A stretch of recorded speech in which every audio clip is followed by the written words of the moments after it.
Hey guys, আমাৰ এই তিৰিমুৱা চলিগিলাক মানে আমাৰ এইগিলাক দাড়ি চাৰি নোহোৱা চলিগিলাকৰ কেংকে দাড়ি গজে অলপ মুধিমুৱা হবি তাৰ কাৰণে এটা মই উপায় দিম আজি বলক আমি ভিডিঅ'টো আৰম্ভ কৰোঁ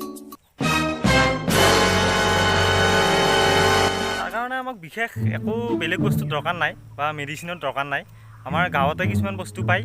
সেইগিলাক বস্তু ব্যৱহাৰ কৰিলে আমাৰ দাড়িগিলাক আহি যায়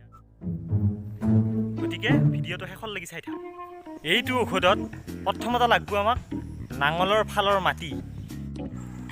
এই মানে নাঙলেদি হাল বাৱাৰ পিছত এই ফালত যি অকমান মাটি ৰৈ যায় সেইখিনি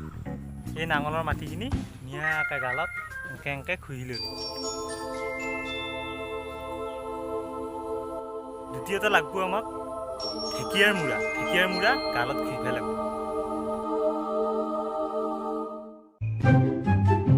এই ঢেকীয়াখিনি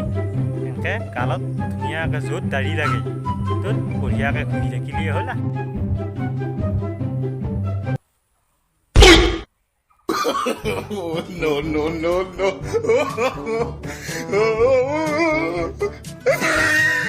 এয়া দাড়ি আহি গ'ল যাক যাক দাড়ি লাগে এনেকুৱা কৰিলেই হ'ল বাই বাই